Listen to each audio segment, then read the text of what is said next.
Hello friends, welcome to all of you on my YouTube channel सरकारी भारत। दोस्तों, आज की इस वीडियो के अंदर हम बात करने वाले हैं सेंट्रल टीचर एलिजिबिलिटी टेस्ट यानी कि केंद्रीय शिक्षक पात्रता परीक्षा, जिसके अंदर गणित के सवाल पूछे जाते हैं और ये सभी पुराने पेपर यानी कि प्रीवियस ईयर क्वेश्चन पेपर से उठाए गए क्वेश्चंस हैं।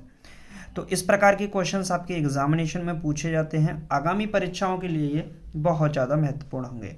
अगर आप भी सीटेट के कैंडिडेट हैं और इस बार क्वालिफाई करना चाहते हैं सीटेट को 2022-23 में जो होने वाला है आपका दिसंबर में, तो अभी तक आप लोगों ने चैनल को सब्सक्राइब नहीं किया है तो चैनल को सब्सक्राइब कर लीजिएगा। बहुत सारे स्टूडेंट हमारे चैनल से सीटेट की अपनी परीक्षा को पास कर चुके हैं। क्लियर है? तो मैथ्स का यहाँ पर पूरा मैथ कराया जा रहा है, जिसकी आपको सीरीज वाइज प्लेलिस्ट भी बना दी आपकी गई है। तो आप लोग वीडियोस को देखते रहिए और अगर आपने 10 वीडियोस भी देख लिए तो ये मान लीजिए आपका कंप्लीट हो जाएगा। सीटेट में एक भी क्वेश्चन आपका आउट नहीं जाएगा। इसी प्रकार के क्वेश्चंस सीटेट में पूछे जाते हैं। तो चलिए फ्रेंड्स, समय नहीं गवाएंगे, स्टार्ट करते हैं आज की इस वीडियो को। चैनल को सब्सक्राइब करना बिल्कुल ना भूलें। तो आज का अपना पहला सवाल है, फर्स्ट क्वेश्चन है साथियों, x² माइनस का 2x माइनस का 15 upon x² plus 8x plus 15 multiply by x² plus 4x minus 5 का मान ज्ञात कीजिए। ये सवाल आपका है और इस टाइप का क्वेश्चन आपका एग्जामिनेशन में पूछा जाता है। तो चलिए स्टार्ट करते हैं आज के इस सवाल को। क्वेश्चन लिख देता हूँ मैं एक बार, x² माइनस का 2x माइनस का 15, क्लियर है, अपॉन x² प्लस का 8x प्लस का 15 और मल्टीप्लाई में आपका x² प्लस का 4x माइनस का 5। क्लियर है? अब देखिए, इसका मैं शॉर्टकट भी आपको बताने वाला हूँ। 15 के ऐसे फैक्टर करो, घटा के 3 आ जाए, 2 आ जाए, तो 5 3 15। आप इसको ऐसे लिख सकते हो, x² माइनस, मैं इसको डायरेक्टली करता हूँ, 5x प्लस 3x माइनस का 15 अपॉन 15 से क्या ऐसे फैक्टर करो कि जोड़ के कितना आ जाए, 8 आ जाए। तो 5 दिया 15, 5 और 3 8, तो x² प्लस का 5x प्लस का 3x प्लस का 15 मल्टीप्लाई बाई ये कितना होगा, 5 के ऐसे फैक्टर घटा के 4 आ जाए, तो 5 एकन 5, 5 में से गया तो 4, x² माइनस का यहाँ पे 5 में से 4 गया तो 5x और 5 में से 1 जाएगा तो माइनस का x माइनस का 5। अब कॉमन लेंगे और डायरेक्टली मैं यहाँ पर करने वाला हूँ। तो यहाँ पर अगर आपका कॉमन आएगा तो कितना आएगा, x, तो बचेगा क्या, x माइनस का 5 बचेगा।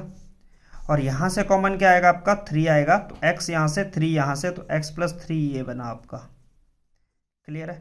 ऐसे ही नीचे वाले में कॉमन लेंगे, इन दोनों में से कॉमन क्या आएगा, x आएगा तो x प्लस 5 बचेगा आपका, और इन दोनों में से 3 कॉमन आएगा तो x इसमें से, 3 इसमें से, x प्लस 3 इसमें से बचा। क्लियर है? मल्टीप्लाई बाई इन दोनों में से कॉमन क्या आएगा, x आएगा तो x प्लस 5 बचेगा, और इन दोनों में से माइनस का 1 कॉमन आएगा तो x यहाँ से माइनस 1 यहाँ से, यानी कि x माइनस 1 ये बचा। अगर आप कैंसिल आउट करोगे तो इस वाले से ये कैंसिल आउट, इस वाले से ये कैंसिल आउट, तो आपका बचा क्या, आपका बचा x माइनस 1 और x माइनस 5 बचा। क्लियर है? और यही क्या हो जाएगा, आपका इस सवाल का सही जवाब हो जाएगा। तो x माइनस 1 और x माइनस 5 यानी कि ऑप्शन नंबर ए में ही आपका राइट आंसर छुपा हुआ है। क्लियर है फ्रेंड्स? बहुत आसान सवाल आते हैं, इसी टाइप का क्वेश्चन आपका पूछा जाता है। अगर आप इसमें शॉर्टकट लगाने का प्रयास करोगे तो लगा भी सकते हैं, लेकिन आपका यहाँ मिस्टेक भी कर सकता है। 50-50% चांस रहेंगे। अगर आप x की वैल्यू 0 लेट करते हैं तो ये क्या हो जाएगा, 0 0, ये माइनस का 15 बचेगा, अपॉन 0 0, ये प्लस का 15 बचेगा, मल्टीप्लाई बाई 0 0, ये माइनस का 5 बचेगा। तो माइनस माइनस हो गया प्लस, 15 से 15 गया तो कितना बचा, 5 बचा। क्लियर? अब आप x की वैल्यू ऑप्शन में रखिए, तो यहाँ ये 0 माइनस 1 माइनस 5, तो ये कितना आ जाएगा, 5। तो ये इसको मैच कर रहा है तो फर्स्ट ऑप्शन हो गया। यहाँ करते तो 0 ये 1 ये माइनस 5, तो कितना बचेगा, माइनस 5, तो ये तो वैसे ही गलत हो गया। 1 5 ये हो सकता था, 1 माइनस 5 ये गलत हो गया। तो ये दो ऑप्शन आपके सामने आते, 50% में आप अपना शॉर्टकट में आंसर लगा सकते थे, लेकिन नहीं, आपको सॉल्यूशन ही दिखाना होगा, बिल्कुल एग्जैक्ट लगाना है। तो फर्स्ट ऑप्शन आपका राइट आंसर हो जाएगा। क्लियर है फ्रेंड्स, समझ में आया कि नहीं? बहुत सारे स्टूडेंट इस सवाल को कर गए होंगे। चलिए फ्रेंड्स नेक्स्ट क्वेश्चन देख लेते हैं। नेक्स्ट क्वेश्चन आपकी स्क्रीन पर है, क्वेश्चन आपके स्क्रीन पर आ चुका है। सवाल है, दो घड़ियां 2500 रुपये में खरीदी जाती हैं। दो घड़ियां कितने रुपए में खरीदी जाती हैं? 2500 रुपये में खरीदी जाती हैं। एक को 5% के लाभ पर और दूसरी को 4% की हानि पर बेचा जाता है। कुल हानि या लाभ प्रतिशत ज्ञात करें। देखिए बहुत आसान सवाल है। दो घड़ियां हैं, कितनी है? दो घड़ियां हैं और कितने रुपए में खरीदी जाती हैं? 2500 रुपये में। तो हम लेट कर लेंगे, इसको मान लेंगे एक बार के लिए। क्या मान लेंगे? हम मान लेंगे यहाँ पर कि पहली घड़ी को 100 रुपये में बेचा जाता है और दूसरी भी 100 रुपये में खरीदा जाता है। क्लियर? पहली पर 5% का लाभ होता है, फर्स्ट पर कितना होता है? 5% का प्रॉफिट होता है, तो ये कितने की बिकी होगी? 105 की बिकी होगी। इस पर 4% का लॉस होता है, यानी कि माइनस कर देते हैं 4% ऐसे करके। तो ये कितने में बिकी होगी? 96 में। दोनों को मिलाकर देखें तो ये कितने की होगी? 105 और 96, 201 रुपये की बेच दी। ये क्या है? बेच दी। और खरीदी कितने की थी? तो इन दोनों को मिला के 200 रुपये में खरीदी। क्लियर है? आपने घड़ी को खरीदा कितने का था? 200 का। बेच कितने का दिया? 201 का। यानी कि कुल मिला के आपको क्या हुआ? प्रॉफिट हुआ। क्या हुआ? प्रॉफिट हुआ। तो प्रॉफिट निकालने के लिए आपको कितने का प्रॉफिट हुआ? कुल मिला के आपको प्रॉफिट हुआ 1 रुपये का। यहाँ पर 1 रुपये का प्रॉफिट हुआ। क्लियर है? अब कितने पे हुआ? तो आपको 200 पे हुआ। 200 की थी, 201 की बेच दी, इंटू 100% निकालने के लिए 00 से 00, यानी 1/2। 1/2 का मतलब होता है 0.5%। और क्या होगा? प्रॉफिट होगा। क्या होगा? प्रॉफिट होगा। तो यहाँ 2500 का तो कोई रोल है ही नहीं। क्लियर? तो आपको सीधा सीधा फंडा याद रखना है कि अगर आपको प्रॉफिट लॉस निकालना है तो आप इसका इस्तेमाल कर सकते हैं। अब कौन सा ऑप्शन होगा? 1% हानि, गलत। 1.5% हानि, गलत। 2% प्रॉफिट, गलत। 0.5% आपका लाभ होगा, जो कि आपका राइट आंसर हो जाएगा। क्लियर है फ्रेंड्स? चलिए नेक्स्ट क्वेश्चन की तरफ चलते हैं। नेक्स्ट क्वेश्चन आपकी स्क्रीन पर ये रहा। बहुत आसान सवाल आज के पेपर में जो क्वेश्चन है पेपर के, वो पूछे गए थे। एक त्रिभुज की भुजाएं 32, 60 और 68 है। उसी त्रिभुज के क्षेत्रफल का एक आयत की लंबाई और चौड़ाई का अनुपात 15:4 है। इसकी लंबाई ज्ञात कीजिए। एक त्रिभुज है जिसकी भुजाएं 32, 60 और क्या दे रखी है आपको? 64 दे रखी है। क्लियर? उसी क्षेत्रफल के एक आयत की लंबाई और चौड़ाई का अनुपात इतना है। यानी कि एक त्रिभुज है आपका, ऐसे मान लेते हैं ये कोई त्रिभुज है, ऐसे राइट एंगल टाइप में मान लेते हैं। चलिए, सबसे बड़ी 68 हो जाएगी, तो ये 60 हो जाएगी, ये आपकी 32 हो जाएगी। इसको आपने कन्वर्ट कर दिया एक आयत में। किस में कन्वर्ट कर दिया? आयत में। तो ये तो हो गया आपका त्रिभुज, और आपने त्रिभुज से उसी क्षेत्रफल का क्या बना दिया? आयत बना दिया।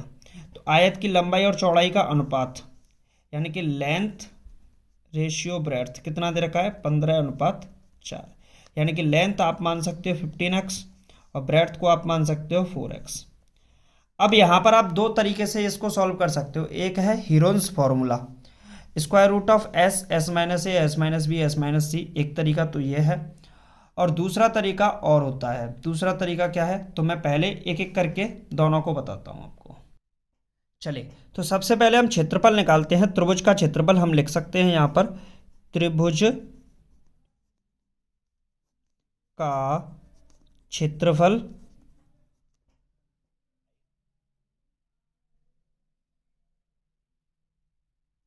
हम क्या लिख सकते हैं यहाँ पर? त्रिभुज का क्षेत्रफल बराबर आयत का क्षेत्रफल। क्या लिख सकते हैं? आयत का क्षेत्रफल। त्रिभुज का क्षेत्रफल क्या होगा? 1/2 आधार गुणा ऊंचाई। आधार कितना है? 30, और ऊंचाई कितनी है आपकी? 60। आयत का क्षेत्रफल क्या है? लेंथ इंटू ब्रेड्थ, यानी कि ये L इंटू P। 15x गुणे 4x। 2 से काटेंगे ये 15 बार जाएगा, 15 से 15 निपट जाएगा, 4 से ये 60 जाएगा, 15 चौके 60। तो कितनी आएगी x की वैल्यू? एक्स स्क्वायर बराबर आएगा यहाँ पर आपका 15। कितना आएगा? 15। चलिए माफ़ कीजिएगा, ये आपका 32 दे रखा है, इसी वजह से मिस्टेक हो रही थी, तो ये आपका 32 हो जाएगा। तो मैं इसको एक बार फिर से लिख देता हूँ, इस वाले कॉलम को, ठीक है, यहाँ कर देते हैं। 1/2, आधार कितना है आपका 32 और ऊंचाई कितनी है आपकी 60, बराबर में क्या होगा 15x और 4x, 15 चौके 60x लिख सकते हैं सीधा, स्क्वायर कर दे, 60 से 60 कैंसिल आउट हुआ, 2 से 32 गया 16 बार, तो एक्स स्क्वायर की वैल्यू आ गई 16। तो एक्स की वैल्यू कितनी आ जाएगी यहाँ से 4। आपसे पूछा क्या है वो देख लेते हैं। इसकी लंबाई ज्ञात कीजिए, तो लंबाई है कितनी 15x, तो 15 और x की वैल्यू कितनी निकली 4, तो 15 चौके 60 क्या आ गई 15 चौके 60 आपकी क्या आ जाएगी यहाँ से लंबाई निकल कर, तो क्या आएगी, तो ये आएगी आपकी 60। तो कुल मिलाकर बात करें यहाँ पर 240, 360, 245, 160 गलत है, आप एक ऑप्शन और लगा लीजिए 60, जो कि आपका राइट आंसर हो जाएगा। क्लियर है फ्रेंड्स? बात समझ में आ रही है कि नहीं? बहुत आसान सवाल है, इसी टाइप के क्वेश्चन आपके एग्जामिनेशन में पूछे जाते हैं और ये पूछे गए सवाल ही हैं। चलिए नेक्स्ट क्वेश्चन देख लेते हैं। नेक्स्ट क्वेश्चन आपकी स्क्रीन पर है। क्वेश्चन है दोस्तों, यदि x और y पूरक कोण है जिनका अंतर 10 है, ज्ञात कीजिए 2y-20 का वैल्यू। देखिए पूरक कोण होते क्या हैं, पहले हमको ये पता होना चाहिए। मान लीजिए कोई ये एंगल दे रखा है इस तरीके से, तो ये क्या होता है टोटल मिला के राइट एंगल होता है। तो जब दो एंगल ऐड करके, जैसे ये अल्फा हो गया ये बीटा हो गया, तो अल्फा प्लस बीटा मिलके कितना बनाएंगे 90 डिग्री। दो एंगल का सम अगर 90 डिग्री दे रखा है, if the sum of two angles is equal to 90 degree, then we can say that this is complementary angle, it means पूरक कोण इसको कहा जाएगा। क्लियर है? अब पूरक कोण क्या है, x और y है, तो एक हो गया x और एक हो गया y। यहां पर एक लाइन लिखी है जिनका अंतर कितना है 10, इसका मतलब x माइनस वाई बराबर कितना हो गया 10। क्लियर है? अच्छा पूरक कोण है तो दोनों का सम कितना होगा 90 डिग्री होगा। क्लियर है? अब इसको हम सॉल्व कर लेंगे, इक्वेशन फर्स्ट और इक्वेशन सेकंड। क्लियर? तो यहाँ पर ऐड करेंगे, क्या करेंगे ऐड, बाई से बाई कट जाएगा, एक्स एक्स कितना होगा 2x बराबर 90 और 10 100, x बराबर कितना आ गया 50। x की वैल्यू निकल कर कितनी आ गई 50। x का मान उठा के रख देंगे समीकरण 2 में, तो 50 प्लस बाई बराबर कितना हो जाएगा 90, तो बाई की वैल्यू कितनी आ जाएगी 40। तो ये आपका बाई का वैल्यू आ गया। आपको क्या निकालना था 2y-20, क्या निकालना था 2y-20, तो 2y की वैल्यू कितनी होगी 40 माइनस का 20, और 40 दूनी 80 माइनस 20, तो यानी कितना आ जाएगा 60 डिग्री, और यही क्या हो जाएगा आपका राइट आंसर हो जाएगा। तो ऑप्शन नंबर क्या हो जाएगा बी आपका राइट आंसर हो जाएगा इस सवाल का। क्लियर है फ्रेंड्स? चलिए नेक्स्ट क्वेश्चन देख लेते हैं। चलिए नेक्स्ट क्वेश्चन आपकी स्क्रीन पर है। दो पासे फेंके जाते हैं, कम से कम 9 योग प्राप्त करने का प्रायिकता ज्ञात कीजिए। 9 योग प्राप्त करने का, आपको क्या प्राप्त करना है 9 योग। अब पासा तो आपने देखा ही होगा, डाइस तो देखी होगी ना, लूडो वगैरह तो कभी कभार खेल लिया होगा, कभी तो खेला होगा।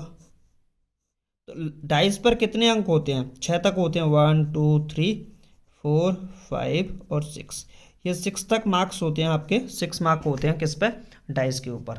क्लियर है? अब दो पासे एक साथ फेंके जाते हैं, तो प्रायिकता ज्ञात करनी है, और दोनों पासों का योग कितना आना चाहिए 9। तो एक बात बताओ, पहले पे अगर हम 4 रख दें, अच्छा 6 से स्टार्ट करते हैं, पहले 6 रख दें फिर 3 रख दें, तो 9 योग हो जाएगा। 3 रख दें 6 रख दें 9 योग हो जाएगा। 4 रख दें 5 रख दें 9 हो जाएगा। 5 रख दें 4 रख दें कितना हो जाएगा 9 योग हो जाएगा। कम से कम 9 योग प्राप्त हो, यानी कि 9 से अधिक भी चलेगा। यहाँ लिखा क्या है इसको थोड़ा सा ध्यान देना है, कम से कम 9 योग प्राप्त हो, यानी कि कम से कम 9 हो, 9 से अधिक चलेगा, यानी कि 5 5 10 भी चलेगा, छः चार 10 भी चलेगा, 4 6 10 भी चलेगा। अच्छा जी, 5 और 6 11 भी चलेगा, 6 और 5 11 भी चलेगा, 6 और 6 12 भी चलेगा। तो कुल कितने हो गए? 1 2 3 4 5 6 7 8 9 10। तो कुल कितने आ सकते हैं? कम से कम 9 योग प्राप्त होने का मतलब 9 भी होगा, 10 भी होगा, 11 या 12 योग प्राप्त हो जाए चलेगा। तो प्रायिकता क्या होती है? प्रायिकता का फॉर्मूला क्या होता है? प्रायिकता, प्रायिकता का फॉर्मूला क्या होता है? अनुकूल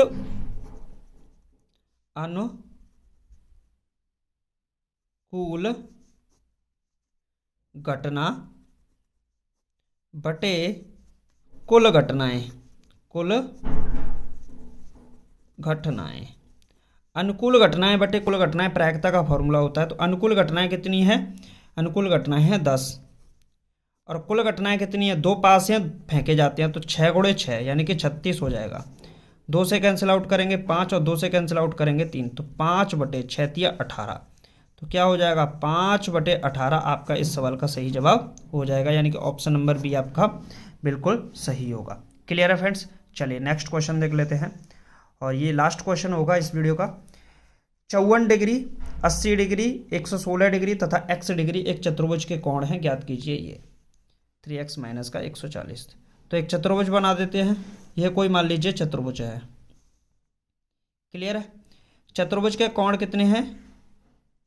54 डिग्री, दूसरा है 80 डिग्री, तीसरा है 116 डिग्री और चौथा है x डिग्री। क्लियर है?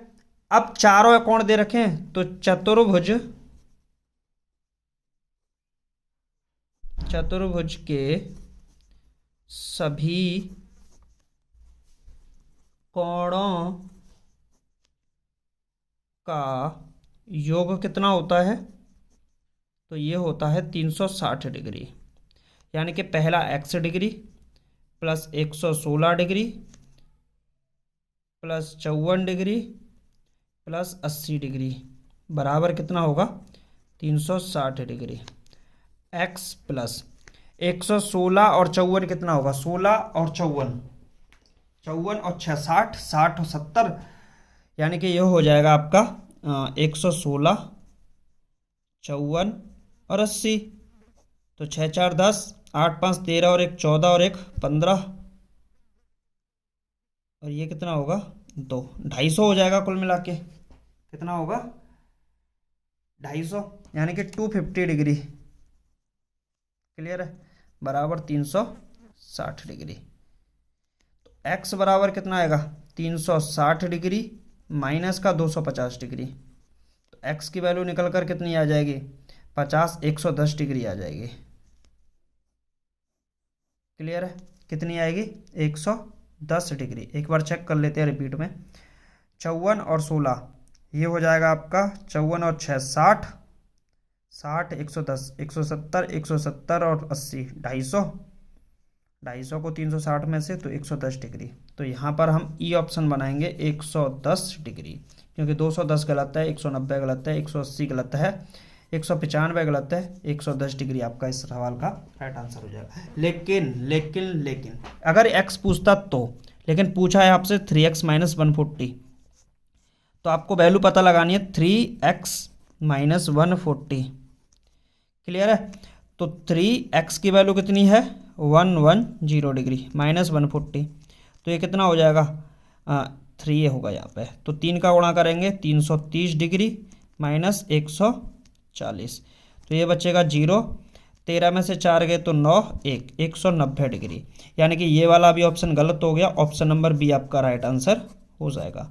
क्लियर है फ्रेंड्स? तो कौन सा ऑप्शन सही होगा? 190 डिग्री, यानी कि बी ऑप्शन आपका सही जवाब हो जाएगा। क्लियर है फ्रेंड्स? तो ये था आज का अपना वीडियो, जो कि किसका था? सेंट्रल टीचर एलिजिबिलिटी टेस्ट, यानी कि सीटेट का।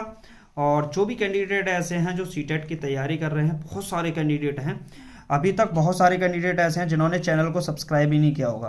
भाई किस बात की लेट कर रहे हो? चैनल को सब्सक्राइब कर दो, लाइक कर दो और शेयर कर दो। कितना टाइम लगता है एक वीडियो को डालने में? कम से कम 2 घंटे का टाइम लग जाता है, और आप लोग सिर्फ ये वाला बटन नहीं दबा पाते। क्या करोगे आप भाई? कम से कम सब्सक्राइब, लाइक और शेयर तो करते रहिए ताकि मुझे मोटिवेशन मिलता रहे, मैं आपके लिए वीडियोज़ लाता रहूँ। तो चलिए फ्रेंड्स, मिलते हैं नेक्स्ट वीडियो में। Thank you for watching this video.